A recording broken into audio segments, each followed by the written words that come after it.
Ahoj, zdravím vás u dnešního videa. Tak už tu máme druhý díl Oktávkou na Kavkaz. Dnes se podíváme na ostrov Burgas, projdeme se ještě po Istanbulu a pak hurá konečně k tureckému Černému moři, kde budeme bydlet v kempu. V minulém díle jsem zapomněl říct, že jsem koupil simku za 35 €, asi 20 GB na měsíc. Tak si užijte video a jdeme na to. Takže jsme na místě, dámy a pánové, vystupujeme Burgazada. Hodinu a půl plavba. Tohle je naše loď.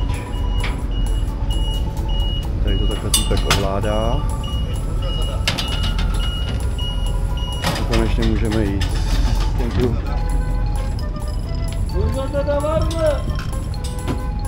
Takže Burgazada? Burgazada, thank you.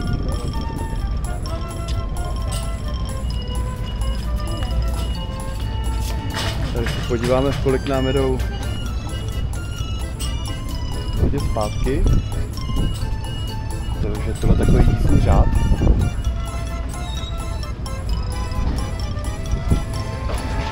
No a my se budeme plácnout asi někam na pláž. Burgazada je třetí největší z princových ostrovů v Marmarském moři. Jeho populace činí 1655 obyvatel. Historicky byl ostrov osídlen především Řeky a ve 20. století se zde usadilo mnoho Židů z Istanbulu. Tady vám ukážu noviny. Tady oslavujou Edina Džeka v každých novinách, protože v minulém kole někoho sestřelil hat-trickem. Už nevím, proti komu to bylo, ale bylo to v evropských pohárech. Takže to bylo takové fotbalové okénko. A kočky jsou tady naprosto všude. Lidi se tady o ně starají, dávají jim tady vodu, granule. Takže musím říct, že kočky se tady nemají špatně. Oproti Marrakeši, Maroku nebo Albánii, kde jsou totálně vyhublí, lidi na ně fakt serou. Takže Turecko zatím dobrý v tomhle směru. I o psy se starají dobře. No, rozhodně líp než v Marrakeši, v Maroku. To teda jako určitě. Jsou tady takový starý původní budovy. Vypadá to jak nějaký western.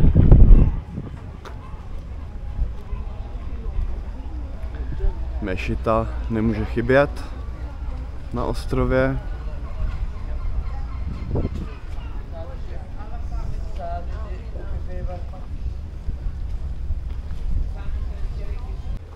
Takže pokračujeme dále po pobřeží, i když teď vysoko, a jdeme na tu pláž, která se jmenuje ani nevím jak. Napíšu do popisku.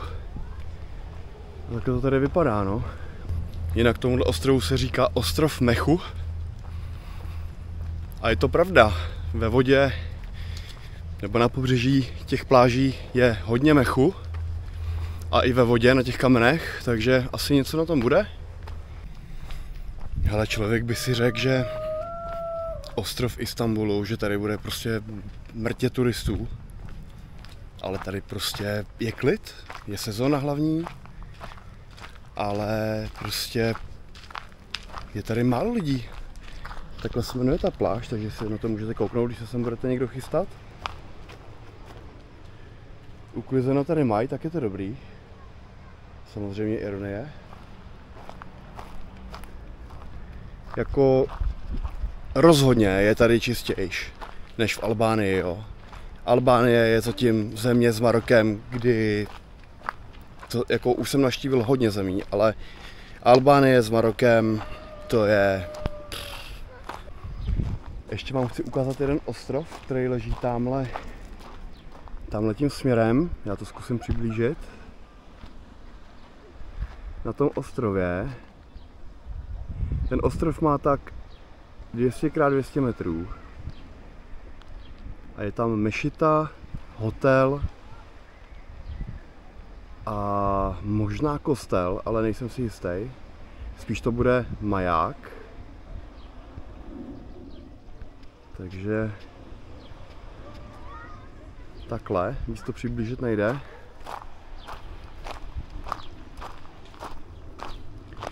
Příroda je tu hezká.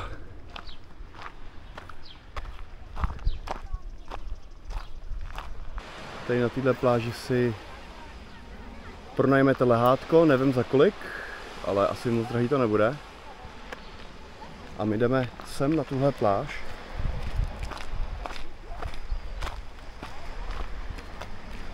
Úplně bomba. Lidí pomálu.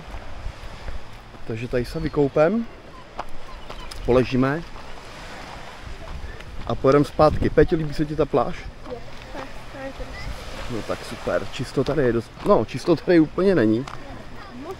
Ale moře je dobrý teda, no. Moře je čistý, jinak odpadky jsou tady klasika.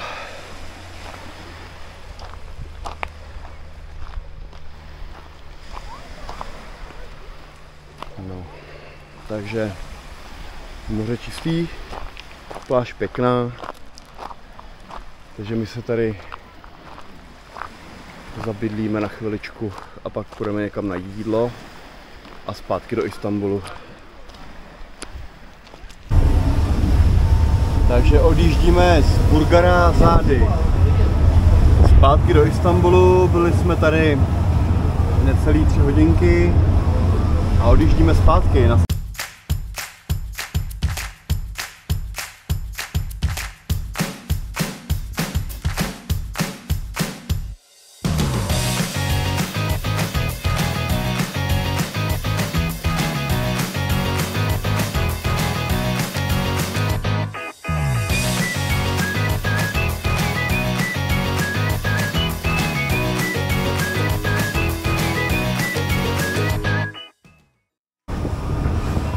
Hele lidi, já nevím, jestli to je vidět, ale tady vlastně, tady začíná Istanbul, tady je ten ostrov pod Istanbulem, takhle jde Istanbul,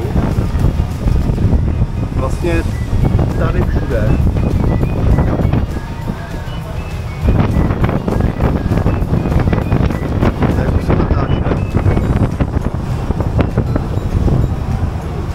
Doufám, že to bude slyšet. Tady všude. To je celý Istanbul. Takže je to obrovský. Já se omlouvám za to, že tady fouká, ale mazec prostě. Mazec. Obrovský město. Ještě vám ukážu, jak vypadá podpalubí lodě. Tamhle mají takový obchod, market a šli jsme dolů, protože strašně foukalo.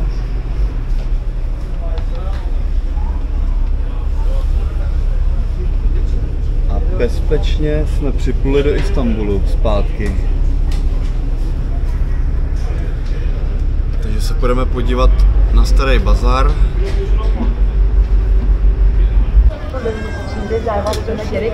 Pojdeme. Hele, takže jsme úspěšně dopluli do Eminomu. A tak to tady vypadá. Začíná to tady pěkně žít. Jsou tu naháněči různý. Tady se prodává kukuřice, kaštany.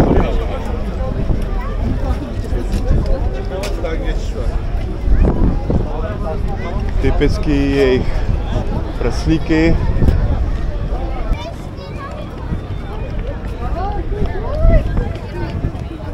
Žije to tady. A my se jdeme konečně podívat do toho bazaru.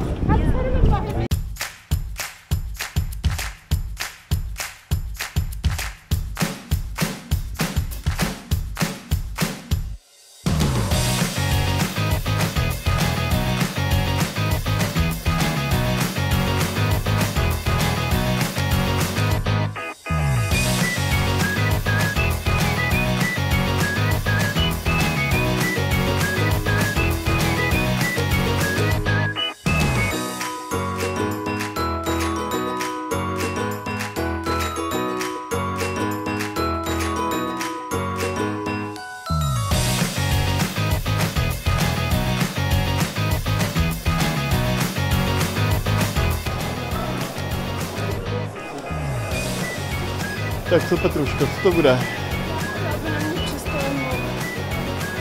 Prosím? Tady mají třeba, koukej.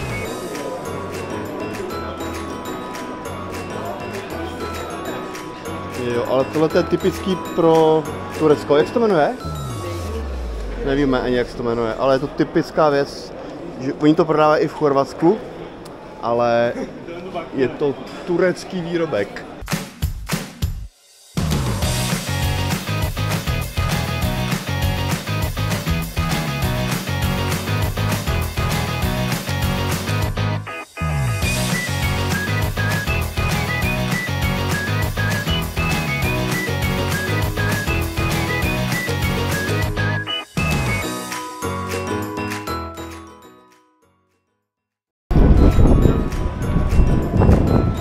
Jenom vám chci ukázat, že tady je Beşiktaş a Galatasaray Store, ale Fenerbahce tady chybí.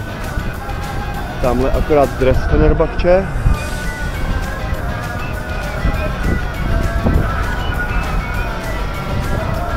Takže si asi pořídím šálu Galatasaray. Tak se na mě smál pán nějaký. No nic, takhle to tady vypadá.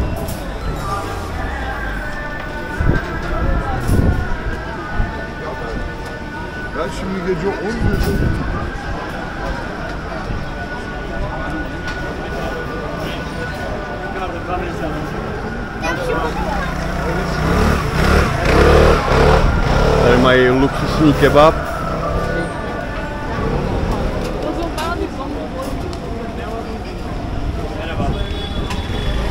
Mešity.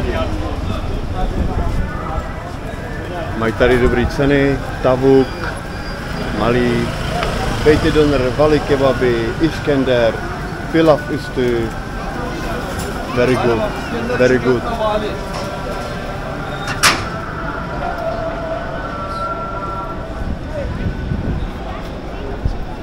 A muezín opět vyzývá k modlitbě.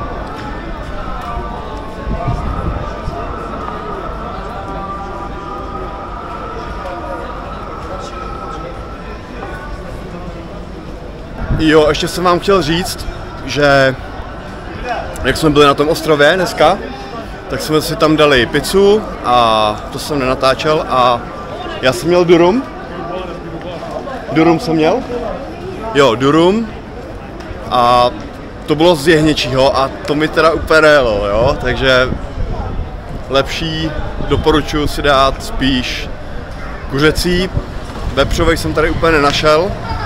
Muslimové úplně vepřový nejedí, ale už jsem ho tady taky viděl teda. Jak kdo, jak teda čtvrť, ale tady v Eninomu nemají no, vepřovej.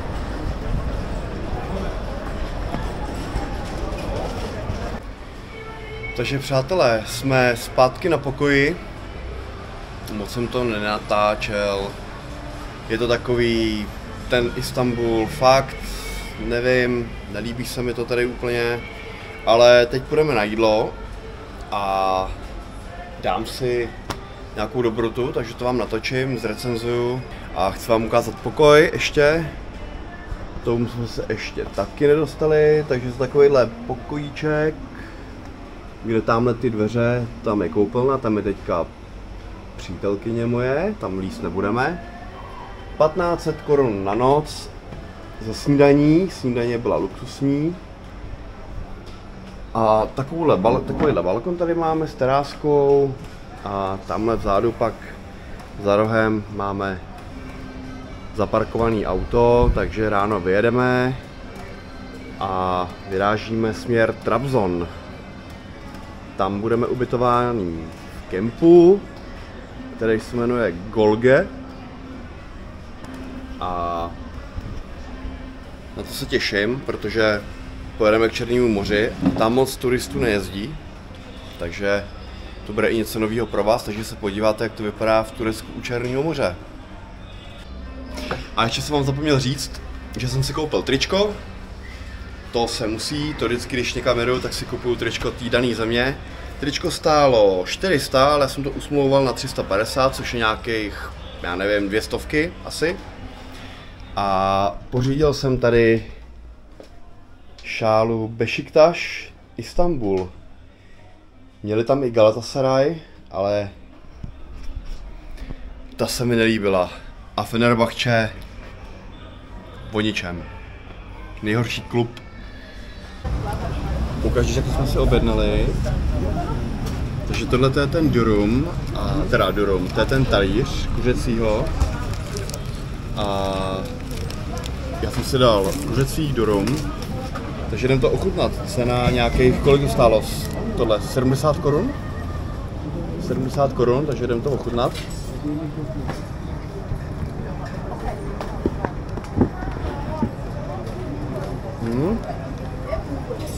Je to naplněný hranolkama, to je dobře vidět.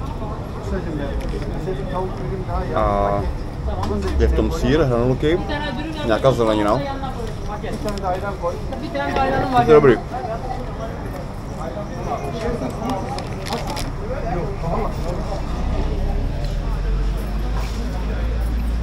Tak a Péťa dostala tady nějaký chleba turecký a tenhle talíř. Je to vlastně to samé, akorát že já to mám v té tortile. Takže my to jdeme sníst a to je pro dnešek všechno z Istanbulu, nebo to je úplně všechno z Istanbulu a uvidíme se zase příště. Takže ahoj lidi, máme tu další den, večer a ráno v 7:30 jsme vyjížděli z Istanbulu, nyní jsme urazili nějakých skoro 900 km v kuse, měl jsem asi 15-minutovou pauzu a za chvíli budeme u Černého moře. Takže se vám přihlásím zítra, jelikož už bude tma a budeme asi brzo spát. A ještě nevíme ani, kde budeme spát, protože jsme vzali do toho kempu, že bychom chtěli ubytovat o den dřív. A pan nám napsal, že má plno, takže uvidíme, no. Booking nic, tam nic nebylo, tam jsem zkoušel hledat, ale ten je plnej, takže tak. Takže zítra si uvidíme ráno u moře.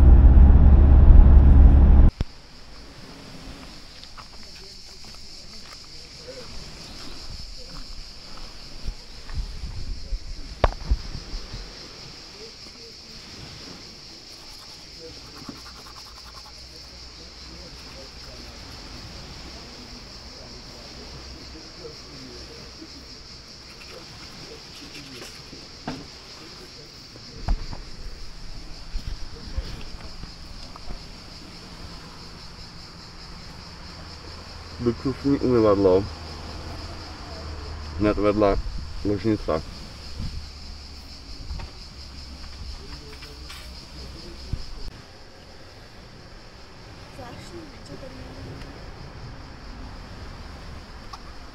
Takže takhle se chceš ráno probudit.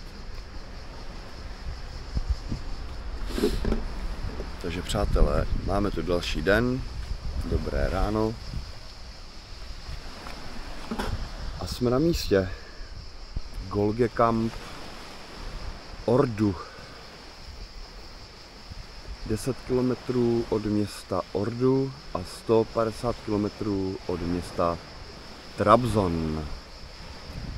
Pobřeží Černého moře. Dorazili jsme večer do kempu. A je to tady moc hezký. Mají tady i pivo. Což se o místních supermarketech říct nedá. No, co bych vám k tomu tady řekl?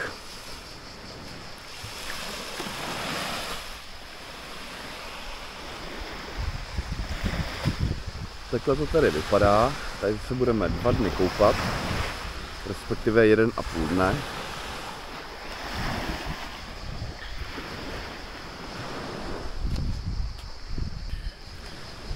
Tady není ani jeden cizinec v tom kempu, ani jeden, jenom my.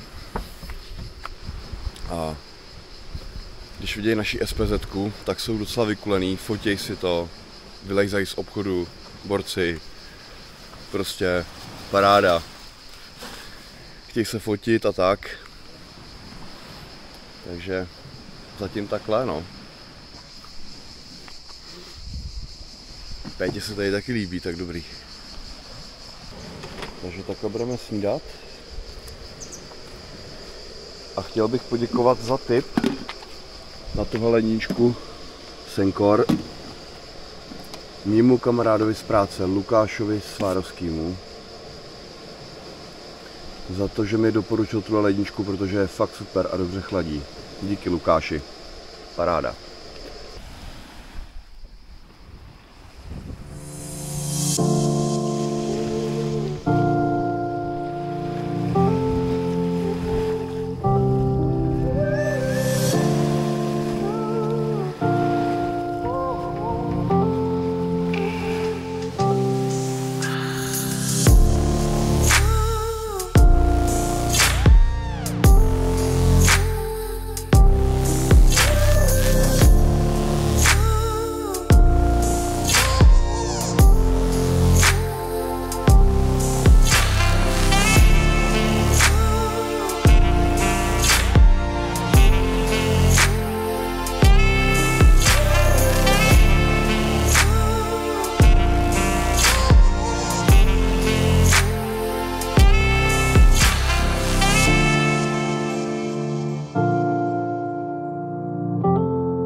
Hoş geldiniz. Arkadaşımızla yeni tanıştık. Onu da buradan misafir etmekten onur duyuyoruz. Biz çok sevdik. Onlar da bizi çok sevdiler. Hoş geldiler. Herkese bekleriz. Ano, děkuju. Takže tohle byl, super, takže tohle byl boss tohohle kempu a má tady všechno možný. Pití, vaří tady výborný jídlo. Vypadá to tady takhle, je to moc hezký. Jak jsem říkal, ubytoval nás už předtím večer. Tady jsou dva borci, kteří se tady o to starají. Super, bomba. A mají tady všechno, mají tady alkohol, všechno tady vodíčky, nějaký pití, bramburky, Red Bully, až se sem kouknu na meníčko. Meníčko mají takovýhle, takže si to můžete stopnout a kouknout se na menu. Takže kdybyste se chtěl někdo z Čech přijet, tak doporučuju, ceny jsou dobrý a vypadá to tady takhle.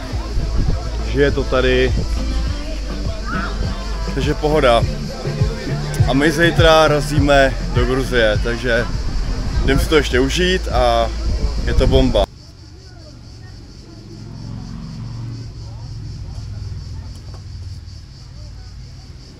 Takže máme tu poslední noc. Celý den jsme byli na pláži a zítra konečně do té Gruzie. Jdem se najíst a užijeme si poslední den tady. Tak uvidíme se ráno.